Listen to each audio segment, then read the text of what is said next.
growing weary of running from room to room, practicing one-tooth insurance-driven dentistry? Then stay tuned for the latest episode of The Lionhearted, where Dr. Stephen Rasner will hand you the blueprint for what many call the gold standard of general practice dentistry. Hi everyone, I'm Dr. Steve Rasner, and welcome to another podcast of The Lionhearted Dentist. Those of you watching, this is another reason why not to cut your own hair. I'm sorry, I had to put that out there. So listen, I know my message is getting out there. I hope it's getting out to Ireland, because I certainly hear and see downloads in your amazing country more than any other country in the world that connects with me. So thanks to all of you. But really, when I get emails like I did in the last couple of weeks that you finally left, you had a few plans you've strung along, but you finally branched out to a fee-for-service practice, and you're loving your life. I know this is worth it to me. Or you took your first vacation, real vacation, in a year or 2 or 5. I mean, I get emails like that. Or you're just enjoying it. I hope you get it. I hope you understand. That's why I do these. So let's get on with it. This week's podcast, which I'll get back to in just a second, has a little bit borderline obscene title. It is entitled The $130,350.07 3-day Memorial Week work week for the Lionhearted. A little borderline obscene because I never want you to think that that's what this is all about. But when it all comes together, kind of it's like a sports team that does something phenomenal to me, like winning 14 games in a row or something that doesn't normally happen to the other teams. I like to look back at that week. And by the way, I did the research, and we're in the second week of June, and that is by far not the only phenomenal week I could talk about. There are many, many, many. It's a trajectory for a year that I've never encountered, using all these principles that I talk about. And think about it for a minute. Even if you didn't shoot for that, if you just really, really relaxed, and I got to be honest with you, I think my work day is pretty relaxed. It's harder now because of the following. Here's what's a new challenge for us. I want you to hear this. The new challenge, because of this new tsunami of even a higher level of case acceptance for me, is that I refuse to be rushed. I refuse to change the hours that I work or the patients I'll see within that 8 hours by seeing more patients, or I just don't. So the challenge is, will these new patients wait for their treatment a little bit longer because it takes longer to get in to the office because I'm booked out? That's one challenge. And we're very, very clear about that in the beginning. You also always run the risk of a patient changing their mind, a buyer's remorse or whatever. They come into you on a given week and you don't really start that work for 3 to 4 weeks. And you know what, man? I never fight buyer's remorse. I don't want a patient who changes their mind for whatever reason, for me to talk them in, or you to talk them back into treatment. That's not a comfortable thing for me. And you don't even have to do that, because if you follow these lion-hearted principles, there's just a continuation of high case acceptance. So the reason I chose that title to dive into this week was because I want to talk about, well, how did that happen? I've done this in many, many ways. I want to break it down for you as to actually how that happened. I just want to finish up for a second on last week when I talked about the concept of the book by, I think, Malcolm Gladwell called The Tipping Point, and how I felt that was where I am, and some of you, if you're following what I'm doing, in our industry. Meaning I talked about, if you went back to that podcast, the explosion of new patients. I never had a tidal wave of new patients coming into me in a given month. I heard a lot. I know many of you get this outrageous number that I've heard about, and I really couldn't even accommodate that unless I guess I did some expansion. And I don't know that that's what I want to do. But, I would get a pretty low number, but they were quality patients, quality new patients that went through my screen system. So I didn't end up with a patient in my chair that comes back and the hygienist says to me, they don't want us to do a full exam. They don't want us to take a full set of x-rays. They just want this one tooth treated. And look, there's a market for that. And maybe some of you subscribe to that. It is not for me to judge. I actually do judge that because I think that's poor dentistry. I think myopic one-tooth care is poor dentistry. I really do. I think that's how you end up with a root canal and a crown on a measly angulated first or second molar because the tooth in front of it has been missing for years, and a patient has a number of other pathologies and oral health issues that should have been treated. That's a lack of proper diagnosis and comprehensive examination to me. So yeah, I do have a problem with that. That said, it doesn't make my approach applicable to all the consumers out there that want dental work done.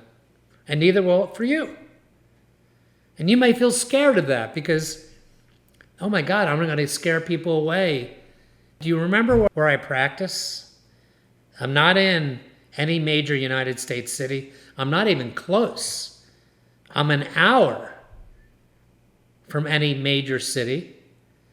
And I'm 45 minutes from upscale suburbia of those cities. And yet I'm able to do for decades what I'm trying to get some of you to do. And I don't give a damn if you're in Ireland, New Zealand, India, or whatever other country that's watching me, Brazil. I'm 100% sure that it's replicable in your region of the world.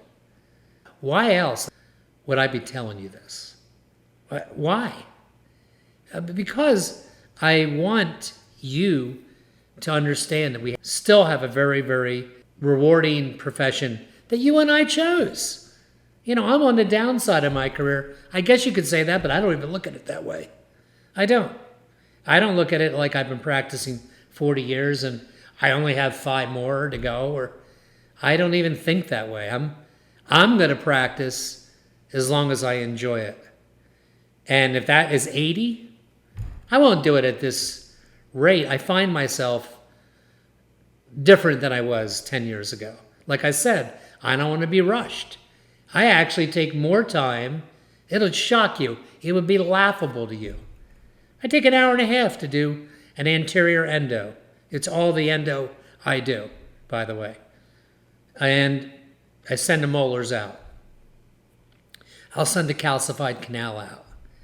Why do I do that? Because I find it rewarding to do that. I'm better when I slow down. I make less mistakes. I enjoy, so will you, what I do more. How would you not? How would anything be better? I can't think of anything that you do rushed or you feel pressure. I wish I had known this 20 years ago. I would have done what I do now. I would have added a half an hour, which is what I do, or an hour sometimes, to every procedure. Trust me, you end up seeing less patients per day. But if you're worth it, people will wait. I mean it. It makes you a nicer person too. So the tipping point was, the takeaway there was that there's never been a better time to seek a fee-for-service dental practice that many of you seek. Never been a better time. Because what's happening is patients are experiencing the antithesis of the lion-hearted practice. The opposite. What they're finding is patients are going in and there's no connection. How could there be a connection when often a different dentist is who this patient is getting today from the last appointment? These stories come from patients coming to me and you. And there's confusion in the operatory. It's apparent to these patients about what is going to be done today, let alone what if there even was a treatment plan. And I'm telling you, it's astounding to me because patients can put up with good old Dr. Joe for years and years and years. It's interesting. This is an interesting observation I don't know that I've ever made public. So you can go to a good old Dr. Joe. You know who that is, right? The patients love this guy. He's got $1 million personality, or she. They may go to church or synagogue together. They may go to the same same interests. They see each other out sometimes. And they love this guy because they never spend any money. And they never need anything, really. We'll watch that. We'll watch this. You'll be fine. That includes often, unfortunately, slow-moving periodontal disease. And then good old Joe either retires or something else. And the next doctor's now in that practice. And the patients very often are uncomfortable. That's a whole nother podcast, by the way. If you buy a good old Dr. Joe's practice, which can be a wonderful thing, you got to let me know if you want a podcast on that. What do? Briefly, the answer is you walk very softly for about a year or two. It's going to kill you before you start treatment planning comprehensively everyone, because you could do that. You got to let people get a chance to know you. Unless you come across a situation that just shouts to you that you can't wait on this patient. This poor patient doesn't know what they have. They don't know that they have 40% bone loss. They don't know that they have PA pathology. Do you get me? There's signs and lines in the sand that you just can't avoid. And if the patient doesn't accept and thinks you're being disingenuous, then I guess so be it. That's why you got to go over and over and over again in the Lion-Hearted podcast series, case presentation skills. All you can do is be earnest and go slow and give plenty of time to this. But the tipping point is because so many of these patients are disheartened by recent, which could be a year, by the way, of experience. They gave the new dentist a chance. It just didn't work. It didn't feel like the connection with good old Joe. And that's a good thing about good old Joe. You shouldn't be good old Joe, nor should you be treatment planning crowns on teeth that could be restored with direct restorations. I mean, you got to know your stuff. And you got to do a comprehensive exam. I've always promoted that. So you know what's the priority here. So, and that's all you can do is give it your best. Remember I said, your job is for that patient to leave that visit with you from either a recall examination or a new patient experience with a good vibe from your office, a good vibe, even though they hadn't accepted your recommendations. I'm having an onslaught now of patients calling back, even ones that saw it and received a second and third opinion on my recommendations and got a cheaper, less expensive recommendation and still came back. Why? Because of the whole thing. They felt more trust and confidence in me, even though they wouldn't accept a treatment plan, because the cost is often something they never ever thought about and considered. And I'm sorry, if you do this correctly, if you really staff your office properly, you use top-of-the-line dental laboratories, top-of-the-line products, I don't know how to make it inexpensive. So let me get to the week of June 1st, which was a Tuesday, to June 3rd, which, by the way, I left at 1 o'clock to catch a flight to go lecture. I did my first live lecture since COVID in Palm Beach, Florida. Thank you. Any of your organizations would like a live speaker like me, even in the other countries? I would be interested. It's a part of my life that I like. I do what I like. So yeah, I like getting invited to a live lecture and be in front of people to do what I'm doing with you, probably in a more organized fashion for whatever they hire me for. 2 hours, a half a day, 2 days. I have a lot of material. So how did that week happen? How is it possible? Let's be honest. It starts with the right clinical set of skills. Now, I never have lied to you. So maybe you could do what I do, or close to that, without the skill sets that I am going to encourage you to do. Maybe you could do it if you were doing endo, unlike I do, molar, 6-month smiles, Invisalign, sleep apnea. I don't know if you can do it like that. You know, my practice is based around the lion-hearted model is a oral sedation-based practice. At least to some degree it is. 2, you, the GP, having surgical skills to extract teeth. Not wisdom teeth. I refer them out for a multitude of reasons I've already discussed. Grafting, which is huge. Grafting is much harder and more challenging, GBR, than even taking teeth out.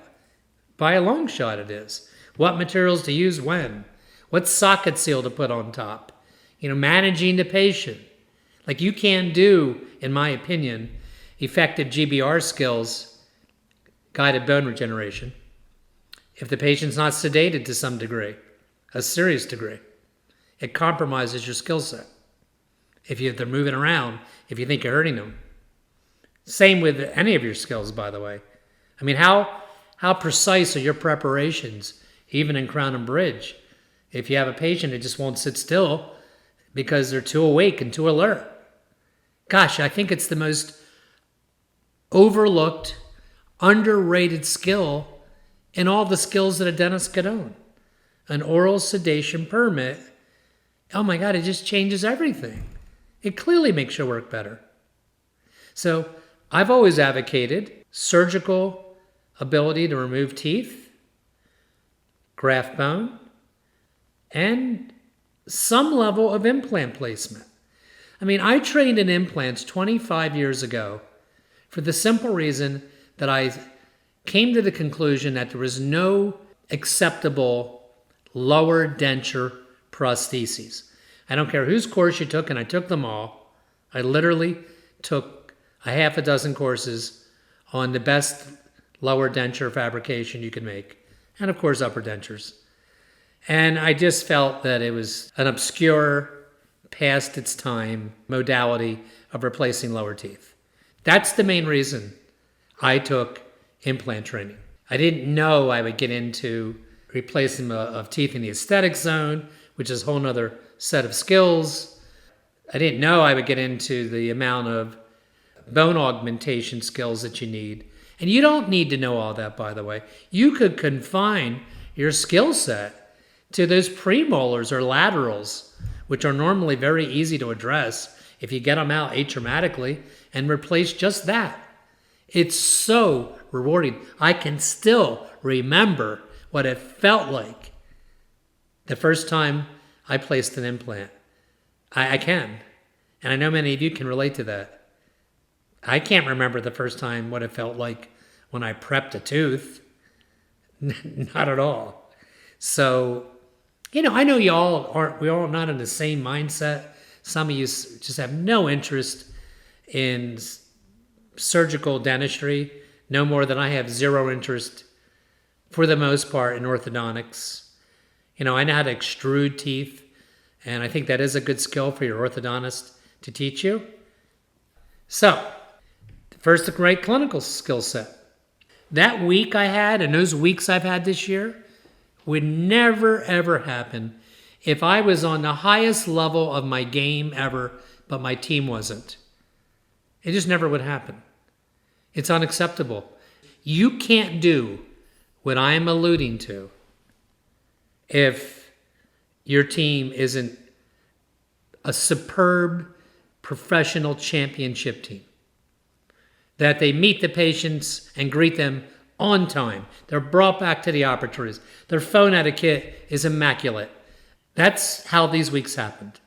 When I'm sitting there at the rare time, I'm in my office, I can see the front desk where people check in and check out. It's a symphony often. It's a beautiful thing to watch.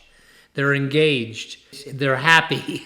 You know what it feels like, because it's happened in my career.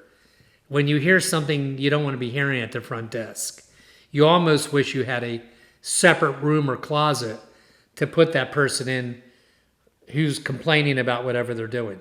I've lived that. It's been a long time since I've seen that. What else caused that? The relationship-based practice that I've worked so hard, and I profess to you, I pontificate to you, to create. If you're tuning in for the first time, everything I'm talking about, indeed, is on a podcast somewhere. And I gladly expound on it because I love talking about this stuff. Why was the relationship-based practice concept part of the 130,000 collection 3-day week? Because a couple people called back who had been in at some point earlier and wanted to revisit the care we recommended because they liked the connection that they had. What I just said earlier in this podcast. The 5-star new patient experience. It's mind-blowing. And look, in my career of 40 years, I've heard of new patient experience recommendations that were laughable. I mean, they came as close as you can come to telling your staff to put on a party hat and set off firecrackers or balloons to wow was the famous word, and dazzle.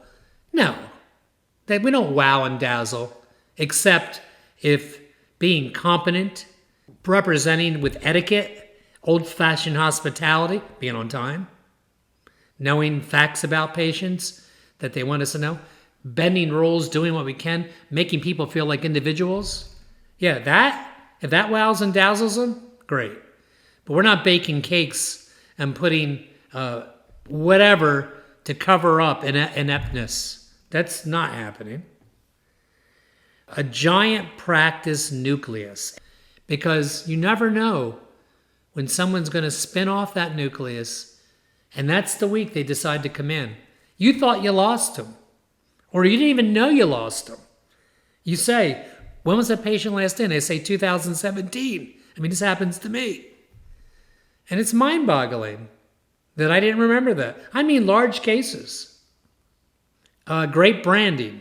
I mean, who you're marketing to, what you're advertising, are you even doing it?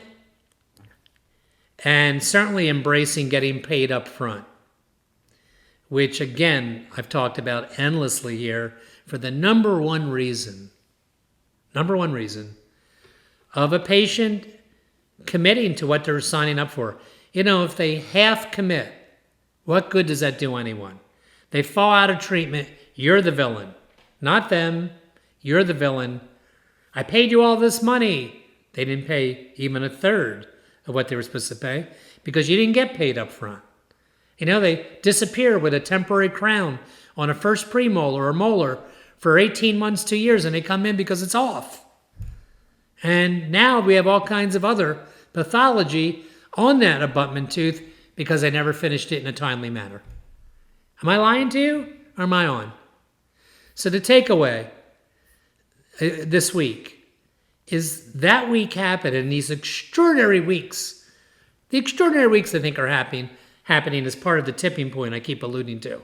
I'm having more chances with new patients or even patients that were mine that left and came back over the years. I didn't even know they left, and sometimes. They happen because I have a skill set that I don't have to refer out. And listen, when you have a sedation practice where that's what you market, you are going to attract patients that need a lot of stuff. And they're sold and bonded on your personality. So believe it or not, in many, many cases, they would rather you do the surgical specialty procedure. And for any of the specialists watching, I'm not remotely suggesting that the GP try to do everything, because there's a bevy of procedures that we both can share in.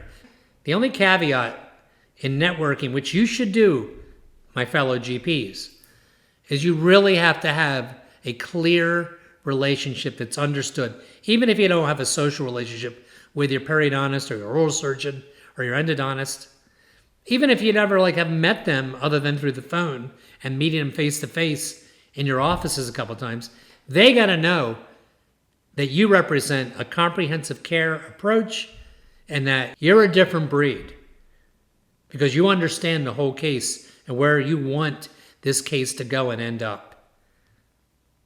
And then there's room, plenty of room. I find soft tissue plastic surgical procedures, I find most periodontists, better at them than most GPs. Don't hit me with any negative email that you do them just as good. I'm sure some of you do. But for the most part, I have no problem referring that kind of stuff out. And many things to my oral surgeon. A patient that I'm not comfortable medically. They should be in a hospital setting or an oral surgical office setting because they're more prepared than most GPs by far for an adverse reaction of their office to that. So, clinical skill sets, team that brings their A game, enforcing a relationship-based practice, 5-star new patient experience, a giant practice nucleus, proper branding, getting paid up front. That's how it happened. And I got to tell you, that was a 3-day week. And the next week, which was this week, was even bigger. It's 4 days. You know how easy it is to go in? You know the beauty of doing well? Why would I even have to explain that? I almost feel like I have to apologize for doing well sometimes because I don't want you to take it the wrong way. But it allows you a lot of things. It allows you to be benevolent, to give back to many patients who can't afford care, to give back to your community, which is a big staple of the lion-hearted dentist. To never feel that you have to get a case. I know you see it in my eyes. That's why we're here. Hope this helped you. Catch you next week. Write to me, please, if you want to know any details. See you next week on The Lion-Hearted.